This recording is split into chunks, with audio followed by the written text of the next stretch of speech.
சாதனை படைக்க வேண்டும் என்றால் சாதனையாளர்களை பின்தொடர்வது அல்ல, தனக்கென்று ஒரு தனித்துவம் இருக்கும், அதை கண்டறியும் வரை தோல்விகளையே சந்திக்க நேரிடும்.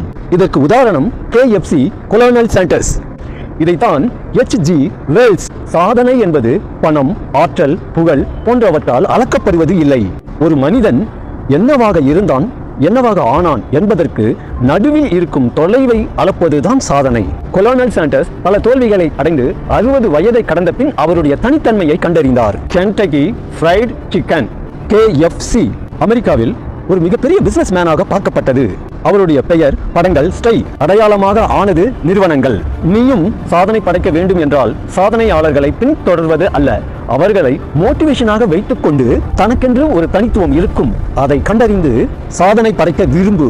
நீ கல்லூரி படிப்பை முடித்து கடமைக்காக ஏதோ ஒரு வேலையை செய்வதை விட 7th ஸ்டாண்டர்ட் படித்த colonel Sanders is the great.